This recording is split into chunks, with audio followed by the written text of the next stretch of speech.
What's going on, everybody? Happy Wednesday, and welcome to another Entre Nos Live. Comedians of Entre Nos Live. I'm your host, Erik Rivera. We got a very special show. First off, let me bring in my co-host. You know him from not only HBO's Entre Nos, but he's got his own half-hour special. Adorable. Big round of applause. Orlando Leyba. What's going on, Eric, and the good people out there in the internets? What's going on, man? What's that backward? We want to see the flow, man. We want to see. It's out there, man. You know, I'm just feeling it. You know, so I'm just. Is the quarantine look? Is this what we doing? No, actually, I cut it, so it's like now it's back to just standing straight up. Wait, like, you cut it? Yeah, no, I cut it right before the quarantine. But if you've noticed, I've had a hat on every time, and I did cut the sides though. All right, but that's not hard. That's nothing but a one guard and going up. And that's it. I didn't know you were a Renaissance man like that, cutting your own hair. Level. I think that's the secret. I think that's one of the jobs I really wanted to do was to be a barber. Oh yeah, but yeah, and because a lot of them run in my family. There's a lot of barbers in my family, and one of my real close uncles is like he owns multiple barbershops between New York, Philadelphia, and South Florida. And I always kind of wanted to do that. Also because it's a kind of like a cash cow, and everything's always dealt in cash, and I love that. Look at you, dude. You're always trying to find an angle. I'm always. I thought it was gonna be like for the love of cutting hair. You're like, this it's cash, man. It's straight cash. No, and you could change someone's life. You know what I'm saying? But just by you give them a haircut, they feel good. I would definitely be one of those dudes down in what's it called? Skid Row, giving free haircuts. All right. Dog, you got dogs? I didn't know you have dogs. Yo, I messed up. Yo, you have it's the whole thing. It's kids, dogs, it's pink walls. I get it, man. I get it. Let's bring in our other guests, man. We got a special show tonight. We got great guests.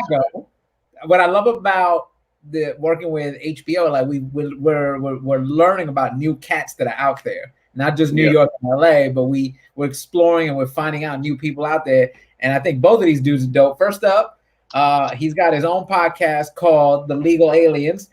Give it up for Abi Sanchez. What? Abi Sanchez, Legal Aliens. Legal Aliens. Yes, it is. How y'all doing? We good, man. How you doing? I'm good, man. Just hanging in, growing a beard, you know, living my best quarantine life. And then also from Chicago, I got to meet this dude, and we'll get into it. I met him a couple of years back. We did a tour in Chicago, and I got to meet him. A real funny dude. He's on Comedy Central. Bill Burr presents The Ringers. Big round of applause for Joey Villagomez. Joey Villagomez. Yo. What's up, man? What's up, guys? Why you look so angry to be on it? He's like, yo, this is my nap time. I was trying to get the camera straight. I got it. Is it straight? I got a ghetto rig on top of some encyclopedias, bro. Dude, I met Joey. We did a tour with Chewy But Bravo. is Joey, are you guys seeing Joey right? Because I see him sideways. No, I see him right. He just looks small. Yeah, I got it up and down. I don't have it down to. Okay, I see. I don't understand. I did a tour with Joey. This was years back. Chewy Bravo from Chelsea Lately, rest in peace. Yeah. He didn't even want to do comedy. His management was like, "Yo, we're gonna capitalize, and we're gonna do a comedy tour." And Joey was like, our first stop was Chicago. We met Joey, and it was interesting. It was crazy, bro. It was, to say the least, because this dude didn't want to do comedy. Like, because I got to talk to him before. I was like, "Oh, so you've been writing material?" He goes, "Nah, they wrote it for me. I just want to come out on the Chelsea shows. I would just come out and wave, and that's it." That's what I heard about this back in the day. I heard about that tour. I never got to see it, but I did hear. No one got to see it. We did 2 stops and called it. Didn't he come out? No, I just figured he was just hosting it. You know what I mean? Like he didn't even do that, dude. It got to a point. He just want to come out. Chelsea would go, "Guys, Chewy." He would come out, and get the check, and that was it. Like that. Hey, but that wave was to the end of the way was him grabbing the check like that. Yeah. Eric, and then, you remember we went to I went to Lexington, Kentucky with you guys. You went to Lexington with The thing us. is that Chewy had a broken leg, so he was on a little ass go-kart, remember? Yeah. So they had to like go-kart his ass on like everywhere. He had the go-kart and they had to carry him up these little steps. Yeah. So, yeah, and then he was like, it was crazy, dog. Shit was Dude, funny. they have people running this that weren't comedy savvy. Like they wanted. So the first show, they brought out these girls who were like almost like strippers, but not. And they wanted them to carry Chewy on stage. And Yeah, Chewy, they were like the bottle. Hey, Abi, they were like the bottle girls at the clubs. You know, the girls Yeah. that come out with the Do you bottles. remember he tried to feed in a They big ass snatched up, like, salami? 4 or 5 of them. He had a big ass salami that he was trying to feed people, like had people take bites out of in the front row and shit. So you got this little ass dude just walking out like it was like what? dude, it was a train wreck, man. When we got to Lexington, I finally said, you know what, let me host because that's how bad it was going. Like he'll forget, like he doesn't have that comedy muscle of, oh, my material, oh, who's next? But like this dude would be like telling a story and they go, all right, guys, Mr. Joey. And you'd be like, wait, what? And then there was like 30-second pauses in between everything he was saying. Yeah, dude. So finally, It I was was like like, yo, no I'm hosting, laughs, but just it got to the silence. point where he just didn't want to do it. I got uncomfortable, and it was just that was it. Mhm. Yeah, I just did. As you know, what's funny, man, is that the Laugh Factory here just asked me to host. They're like, "Hey, you want to host this?" I'm like, "Hell yeah!" So that's when I met Chewy, and then they invited me to the Lexington, Kentucky gig. But yeah, I only Oh, did I those get two. it. I didn't do the other ones with you guys. But there was nobody on this tour with Chewy that would like try to like Yeah, ring him there in was like a manager guy. There was Yeah. a manager dude. His name was Ray. Remember, his name was Ray. Yeah, but Yeah. he didn't have that comedy savvy. So like all the comics, we were trying to help him out, but he just wasn't. He didn't want to do comedy, man.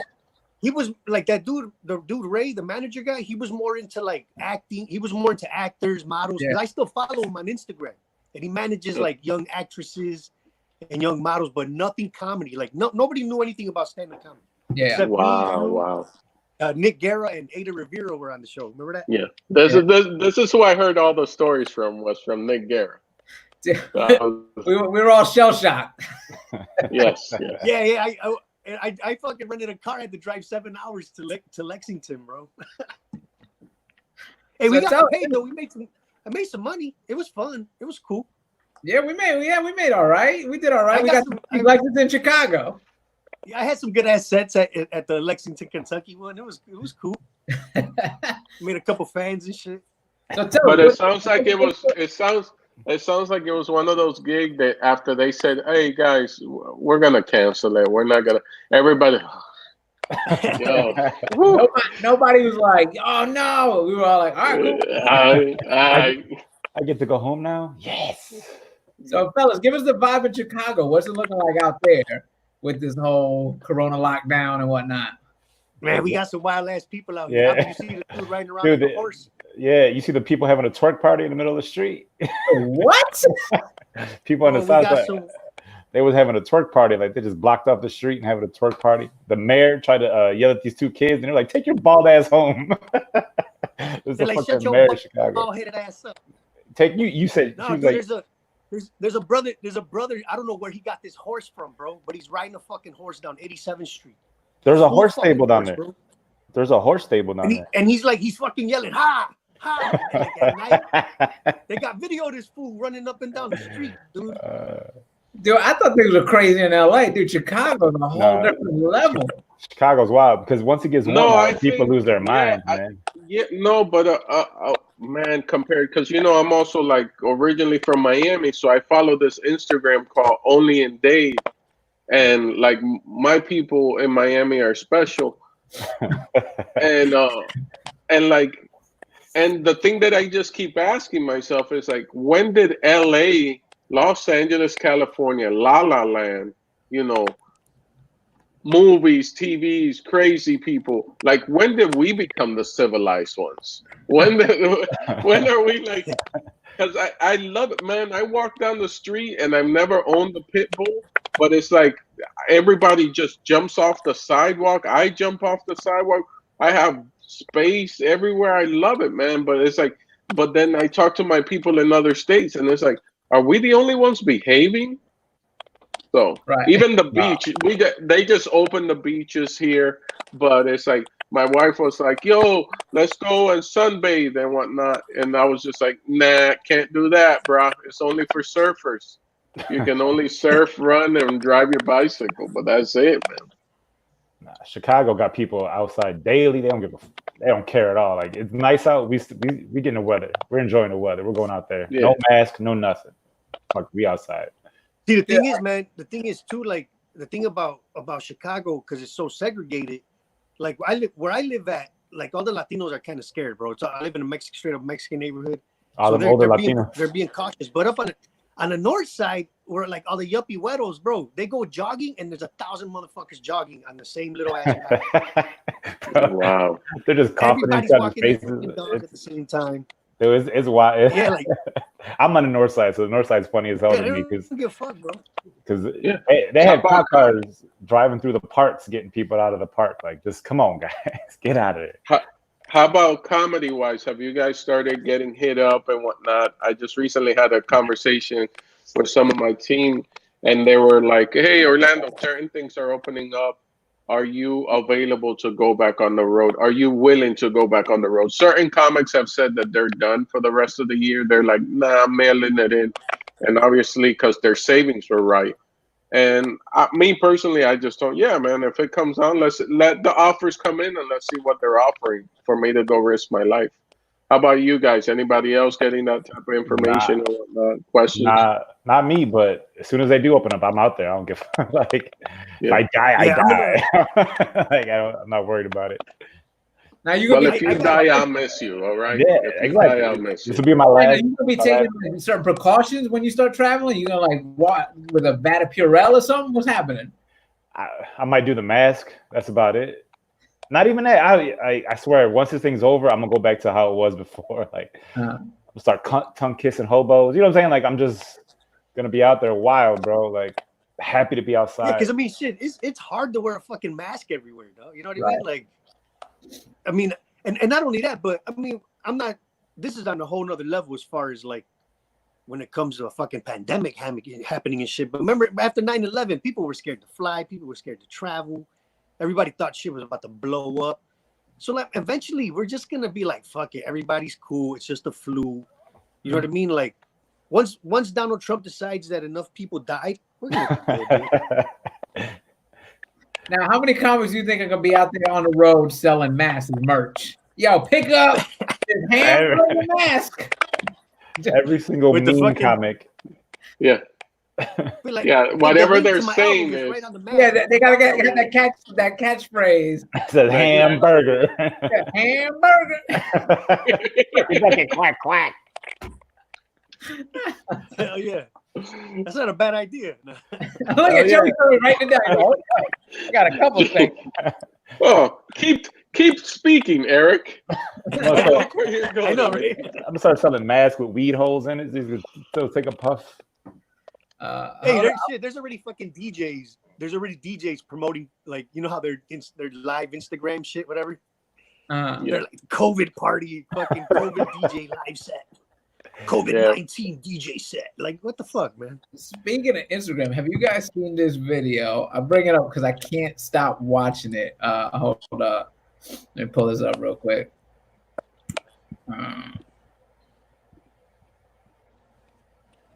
Hey, Lando, am I still sideways on your camera? Hi. No, don't do that. I have to get the water. No, it's all love. No, I got love and everything. I'm saying, like, you know, saying I got a family and everything. Like, you know, saying I got love. I love it. No, I got love. It's fair love.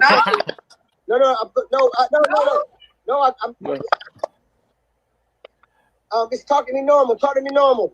Don't do that. No, I can't. I got love. Man. You know I have love. I got love. Nah, I can't. I love it. Have you guys seen that video? That's like when you pull up your phone and you got porno playing. Like, oh shit, hold on, I can't. I got family back here. But I just love how he never before he X'd her out. Now he started doing like a little kid when he watched. No, I can't. He doesn't want to. Yeah, but he didn't even try to log off or anything. You know what I'm talking about? He didn't even like try to hang up. He was just like, no, stop it, slow down. No, that's DJ Khaled, and he's trying not to lose that almond milk money. Hell yeah. I bet you he'd be pushing that silk. But man, but if she would have been pouring almond milk on her booty, he would have kept let it play. He wasn't going to advertise smart water. Suggestion: don't do that water. No, don't get that baby oil. But you know what? Being from Miami and just following DJ Khaled from like the early DJ Khaled days when he used to be on pirate radio stations, to see his growth. Because old DJ Khaled would have been like another one. You know what I mean? But married DJ Khaled with his kid Assad and another seat on the way was like, no, I can't. It was like you actually got to witness the struggle of him fighting the devil and the angel at the same time. Just both of them back here. The devil was winning for a minute, though. He's like, no, wait, no. Okay. Even his angel was like, just cover your eyes, don't X her out, man. Yeah. The other thing I saw, because we talking about what would you do, Eric? Hold on, let's not go too fast past this. I'll ask this of everybody, but like, so, I mean, what would you do if that happened to you, though? If you were like on some live stuff, hey, let me talk to fans and whatnot. And someone started doing it, I'd be like, hey, babe, come check this out. Look at this girl. She's losing her mind. Like, I don't know. Hit screen record. Hit screen record. Okay. Yeah, like, I'm How about you, Joey? Joey, you're a savage. I know what you'll do. I don't even know what I'm Joey's already smiling like a Oh, yeah, I'm gonna screenshot it and post it in my IG story. Like, this bitch wild. Okay. So here's Eric. Eric, you know, with the pink wall and the dogs, and those are fussy. I would have those are fussy pillows in the back. I would. You would have just saw Eric in the background moving to the bathroom. Like, like I need some privacy for this one. I would have been quick. I wouldn't have done it. It would have just looked like this, just walking through the house to get to the bathroom. But I can't hate. I'm not gonna lie. I agree with Eric 100%. The minute I would have seen, that's a thigh, out of there, bro. You're not gonna get me out of there. But how quick would it have taken Orlando? Like, is that an elbow? What is it? Oh, it's a thigh. Like, no, I don't even question it, dude. I don't even question. I just like that. One of my favorite things is to like take pictures of this part of my elbow and close up and send it to people so it looks like an ass. I love doing that. So like even if they would have came on like that and then they opened up wide, it's just my arm. By then I would have been gone, dude. You would have been, and I would have reported them. As soon as you see that skin, that chicken skin up close. Yeah, as soon as I see any wrinkles, this wrinkle, or like you could do the leather Cheerio where you go like that. There's a leather Cheerio right there. But if you do it real close, and what is that? I was like, nah, out of there, dog. Here's another thing I saw online, because we talking about going back to comedy and stuff like that. They're starting to do drive-through strip clubs. That's the worst. Yeah, man. I saw that. Did you see that? So like you drive up and there's just an outdoor platform, and you through the window you hand $1, and you stay in your car. I would need one of those like extender grabber hands, like smack her butt or something. Like, I want to put the money in the thigh myself. You want one of those open things just so you could feel it. Oh, that is like, yeah, that is. That's right. I like it. Hey, man, you got to support all small businesses, bro. You're doing it for the people, Joey. You got to do it. They got tuitions to pay. They got little kids. You got to help the community. You got to help it. Now, do you think that might be in the cards for comedy? Like, you think maybe like drive-through comedy shows? Like, you don't have to drive in movies. What if they find a way you could just drive and stay in your car and not have to your social distancing? I would hate that. I need to feel the energy of the crowd and everything. I would hate to sit there. Yeah. There was a club that was doing where the club, I'm not gonna say the club's name. And the club was sending sending out. You almost got me too, because I'm dying to say the name. You know what I'm saying? Because I even know what it sounds with. I'm not gonna say his name, but it sounds like. I got that. But where they said our kitchen is still open, and their kitchen is fantastic at this club, and they were like, order from us, and we'll have like, I think they were having comics deliver the food, like actual comics, and you would do like a small set. It's right here in LA. Well, hey, most comics are a Grubhub and Uber drivers, so that was just a regular job anyway. But they got a real. They just added another job too. They got a real good kitchen. They bake. They use everything in like ovens. They bake everything in ovens, like pizza ovens. And their kitchen, their macaroni and cheese is the bomb because they bake it in the pizza oven. Because I can't imagine anybody at home like, I need some bad comedy club food right now. I can go for some bad chicken wings and overpriced some bad comedy. I need the chicken. But actually, man, like seriously, I'm a big boy, and I'm telling you, this kitchen is really good. It's like legit, If it wasn't by elimination, yeah, the three main clubs, their kitchen's not that good. The outskirt clubs. I want to guess it's the club closest to me. Hold on, Eric, you have a standing show at the Laugh Factory. The Laugh Factory has a great kitchen. No, they don't have a kitchen. They don't have. They just sell chips. They tell me they don't got a kitchen. We'll bring food in. They don't got a kitchen. Yeah. Okay. I'm not being blasphemous about. They just don't have a kitchen. Okay. Yeah. This place has a good kitchen.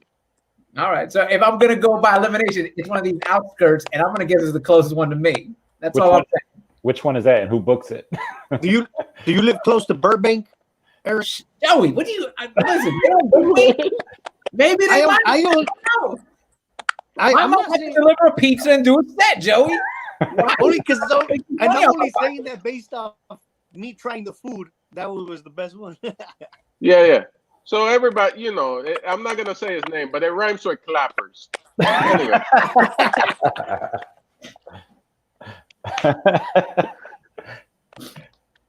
Hey, Orlando.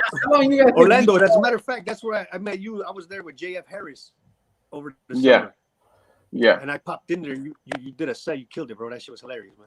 Oh, thank you, man. Thank you. Appreciate you, Joey. Feeling good. It was that mac and cheese. That's it. Yeah, I went to Clappers. That's usually that's how I've always gotten paid at Clappers.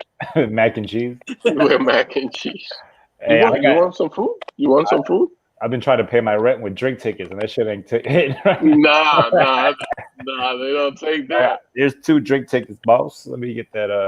Rent out. So now my landlord has never wanted mac and cheese that bad to let the rent slide. So now both you got started in Chicago, right? What's that? You guys both started in Chicago? I was born in Puerto Rico. Oh, okay. Is that what you're asking? Yeah, I was born. I came as a baby. I've been in Chicago my whole life, but I've been on the north. Yeah, I was born here. I was born and raised here. And then you guys started. You both started around the same time.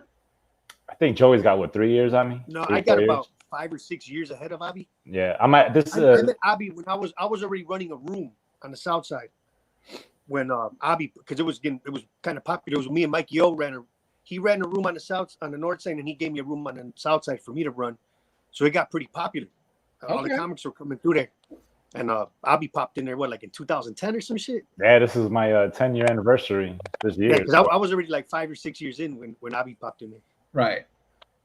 Yeah, it's so funny. Like when you travel, and you meet new comics, their biggest things is I'm gonna move to New York or LA, and people kind of sleep on the Chicago scene, but y'all have had some heavy hitters come out of it.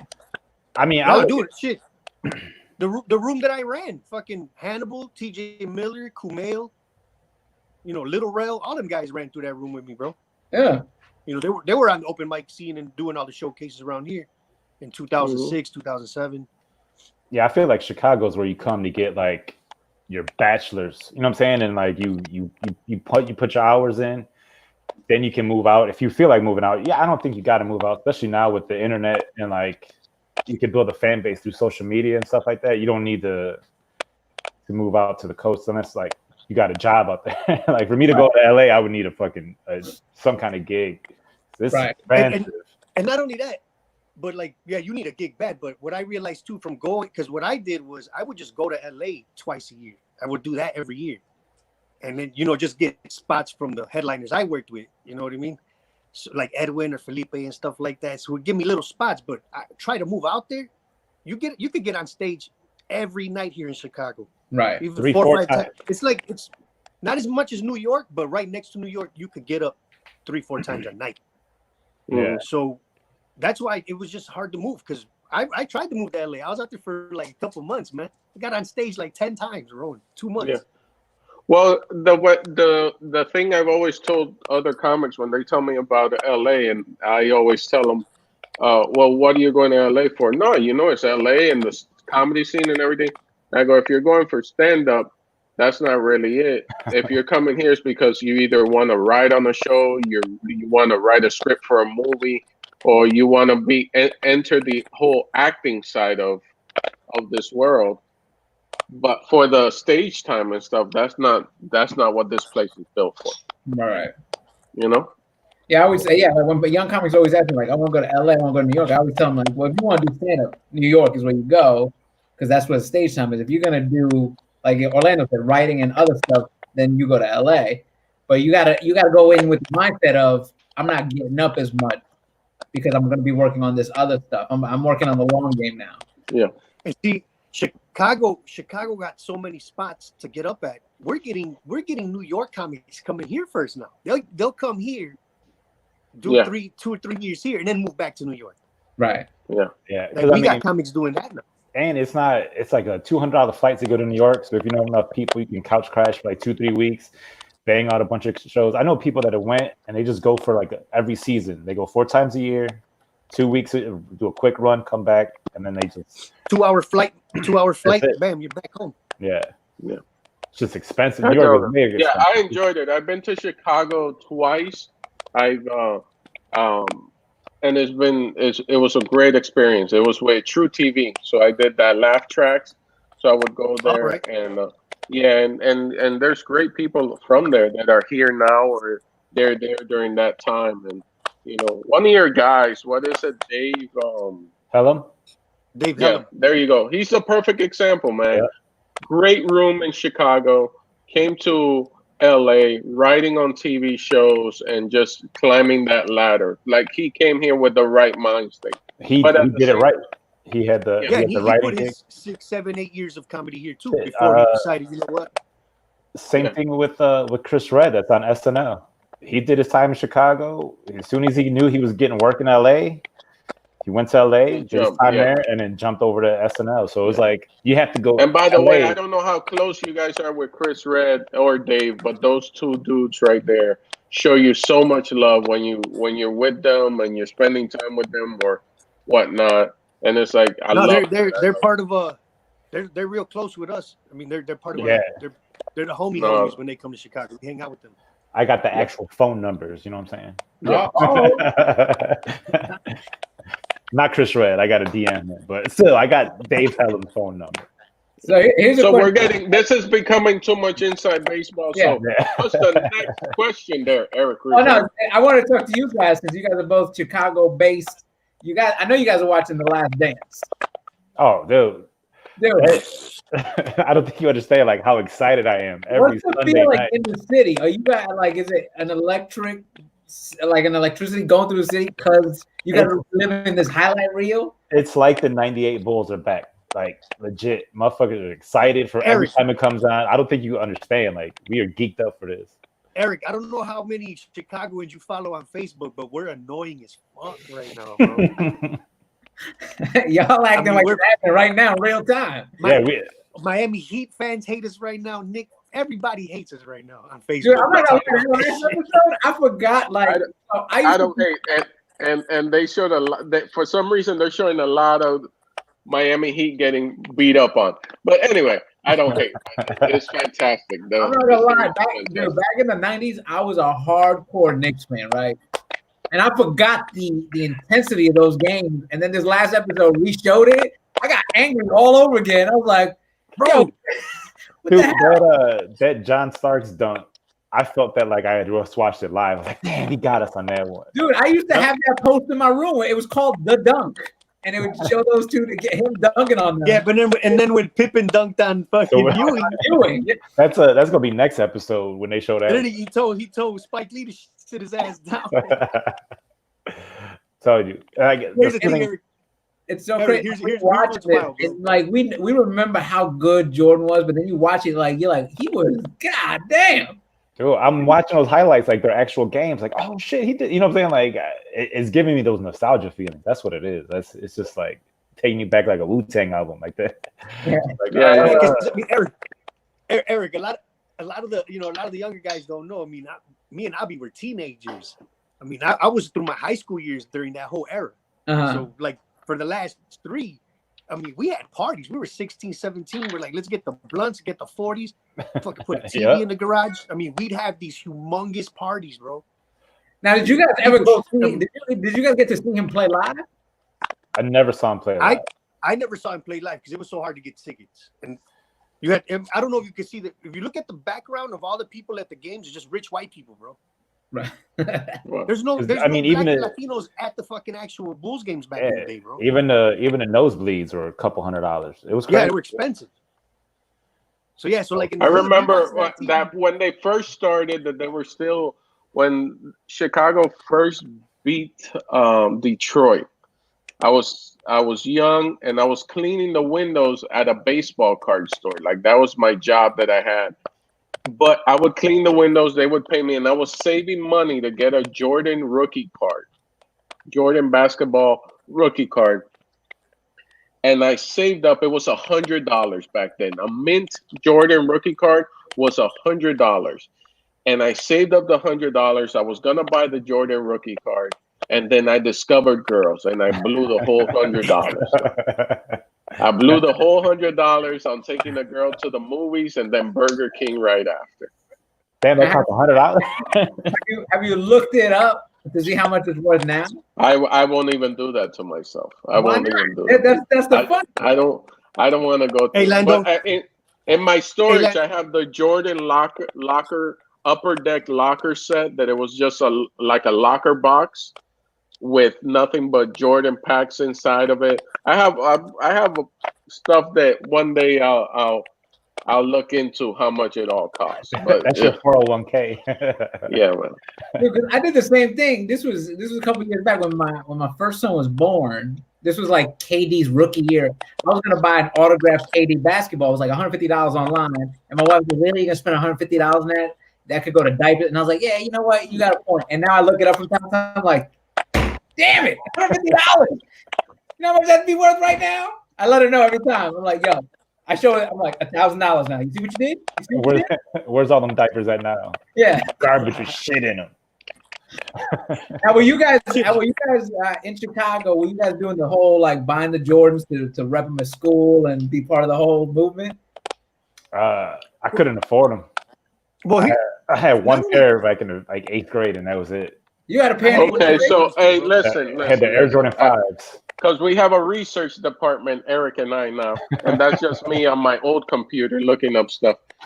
So right now, off the top, I'm looking at. I feel like I'm looking at eBay.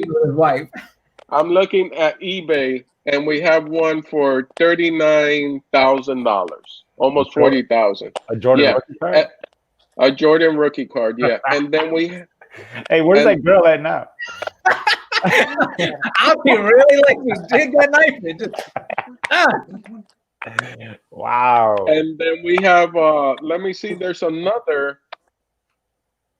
I guess it's a limited edition Jordan card, also very limited. That one's going for $225,000. I remember seeing this one in the case, the one that's $220,000.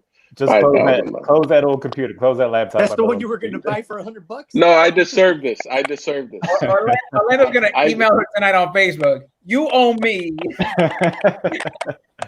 I don't even remember the name. That's how bad it is, bro.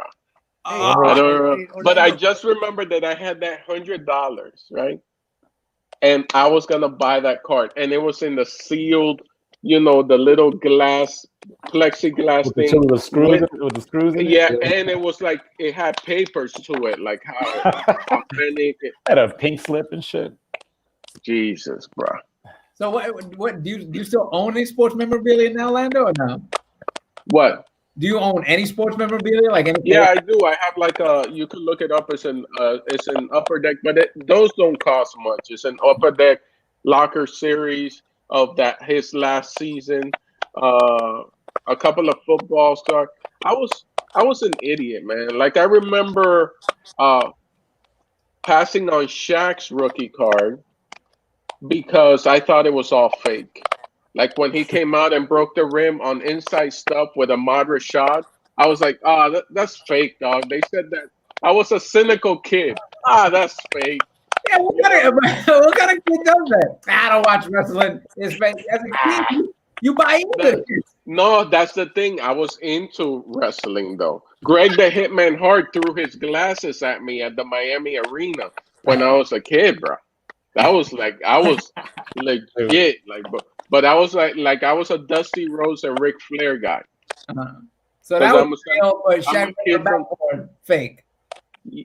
Yeah, man. Didn't he break like 3 and in then one he season? came out in the first game and broke the rim in the first NBA game and broke it. I don't know if you guys remember, and he didn't break the. Yeah, he made a drop, and because of him, then the NBA had to implement where they would always have a secondary back hoop behind it. In Phoenix, ready to go. He broke the whole thing. Like he didn't just break the rim; he broke the whole stanchion. Like he broke the spring. He broke the whole fucking mechanical part. Yeah, I was cynical, dude. I was like, then I was like, that's set up. They set that up. They're just trying to sell the hype. They're trying to top Jordan. That blue chips, Shaq. I would have loved to meet little Orlando. That's a breakaway rim, man. That's a movie rim. For some reason, my eyes work different. Like Jordan, was to me the best player, and those teams were amazing. But also, this is the cynical part at me. He was really good at cheating. He was real good. All right, I gotta go. Log off later, guys. I don't want no blasphemy. No. But here's the thing: it was allowed. The game was different. It was a different game. So what, dude.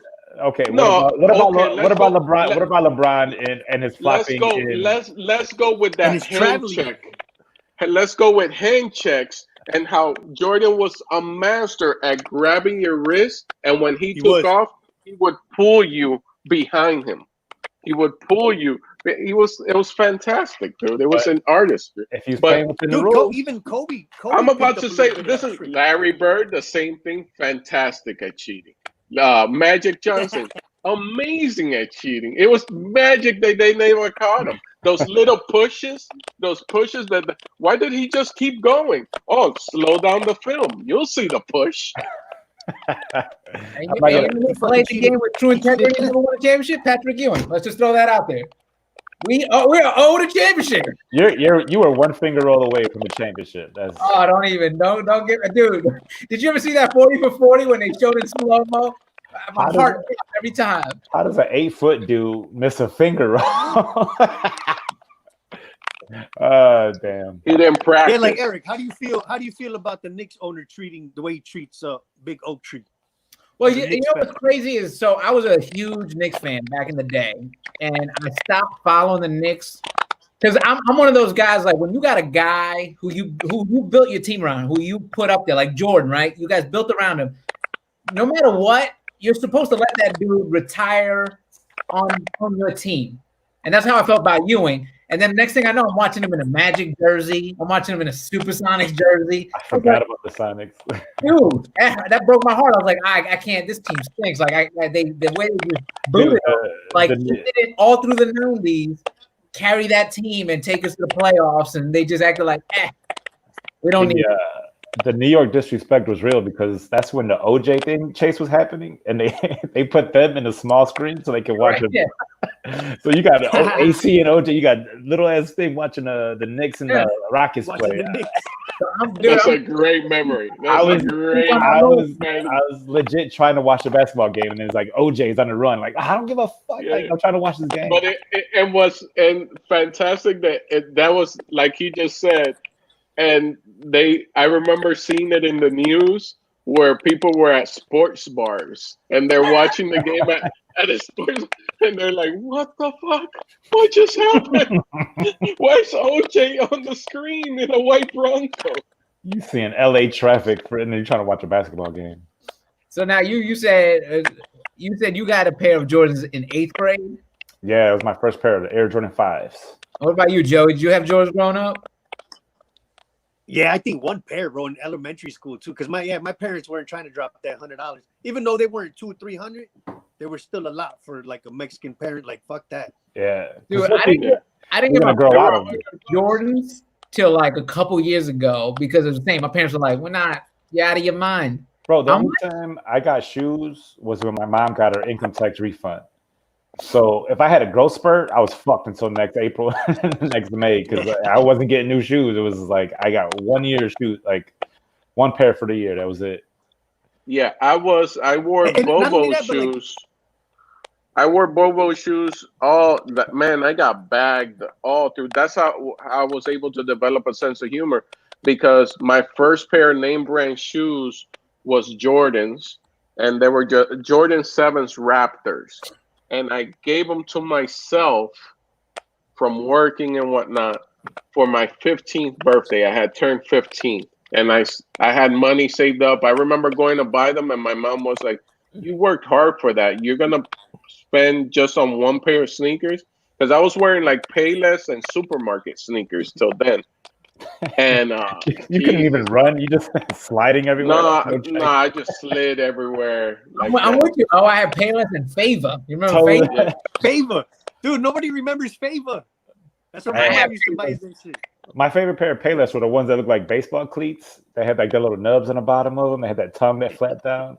I used to love them shit. Oh wait, so you saved up to buy the Jordans, but you blew the money on the Jordan rookie card. I was younger. I was younger with the rookie card. By the time I was 15, I was like, "Yo, these shoes, man, I got them. They're still up there. They're not the original ones, but I buy them every so many years. If I see them wearing out, I just keep on rebuying. That's the only real Jordans I buy, which are the retro 7s, the Raptors, and whatnot."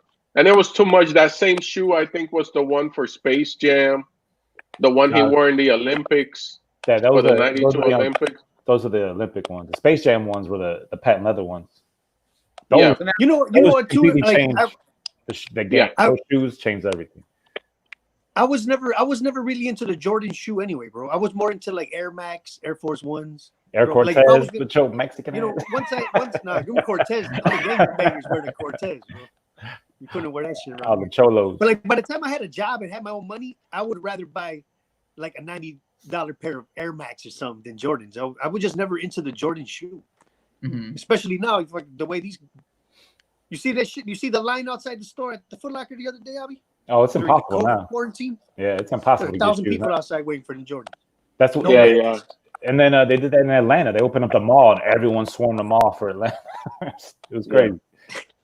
That's insane. So before we get out of here, what do you guys think? How long before we get back up on stage? Like, what's the timeline you guys think? Because I'm ready to go now. He's getting offers. I know. I'm hoping July. No, I'm not getting offers. It's good. I share with you guys this because maybe getting offers because he's trying to buy that rookie card again. No, but it's like certain states that are starting to open, so they're reaching out to the agents and seeing how are their clients feeling about going. But right now, all the clubs are opening, and it's the same thing's going to happen in Chicago. It's happening in Texas and stuff. Clubs are going to open, but it's just going to be with the local guys. You know, so if you're a Chicago guy, you're going to get work in Chicago. If you're LA guys, we're going to get work here. Mm-hmm. And then my smart, if I could guess in a smart way, I would say, man, around the holidays, brother.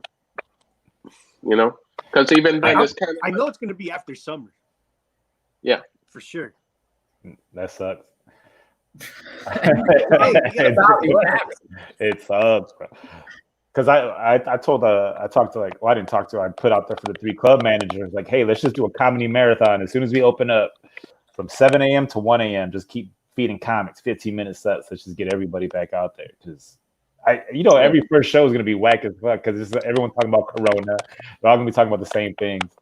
So I'm going to make sure I do all my old material that I've been doing for years. You gotta wipe the mic down. It's gonna be a whole different fucking. Yeah. I'm not grabbing that mic before they shut down. Was giving the comics their own mics. BYOMs. Yeah, some of them were giving them their own mics. Some of them were like wiping them down and rotating them. So it's gonna be I used to travel with my own mic. So I was ahead of the curve. But we got some comics in Chicago that'll leave that breath on that mic too. Like you just go up there and smell it, like, oh, what the hell? Nah, I don't like this. Yeah, funky breath on the microphone. I'm just gonna put a condom on it. Tell everybody where they can find you. We'll start with Abi. Find me on Instagram and Abi Sanchez Comedy and Legal Aliens Podcast. It's on YouTube. It's on Spotify, iTunes, and Google Play. So. Go follow Abi on social media. He's cracking me up because you posted a before picture before quarantine. He was all baby face. Oh, look at this! And now he's aged. He looks like one of those. You remember when you literally had that magnet and you put the hair on? Woolly Bill, bro. That's me, Woolly Willie. There you go. Yeah, Woolly. Tell people where they can find you, Joey. Follow me on Instagram, man. Joey V Comedy.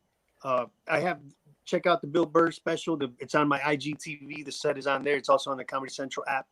And I will be dropping my album in about 2 weeks on 800 Pound Gorilla Records, man. So look out for that, Joey Villagomez.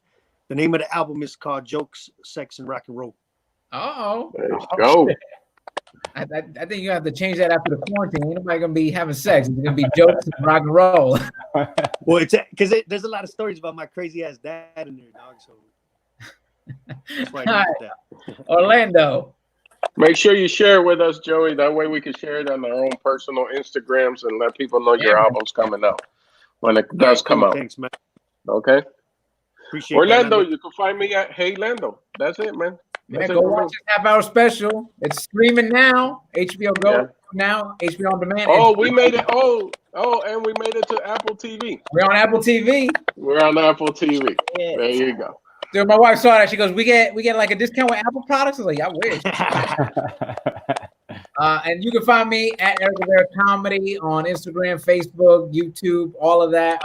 Also, my house is also streaming. So after you watch Orlando's, click over to mine. I'm on the carousel, super white. All HBO platforms and Apple TV. Thank you guys so much for doing this, man. Guys, stay safe in Chicago, and hopefully this ends soon. We see you when you guys are either in LA or we're there. Yeah, I'm mad about that. I'm mad about that Entre Nos tour not coming to Chicago. I was very excited for that. So dude, I got excited when we got the call that you were going to be on. I was like, oh, I know. I was doing 2 days. It's coming back for the people, especially for the people watching now. Entre Nos tour is coming back. We're fingers crossed around July we'll pick it back up. But I'm ready. Can't wait to hit the road and see everybody, man. All right, man. All right, guys, take it easy. All right, guys. Later, y'all. Later.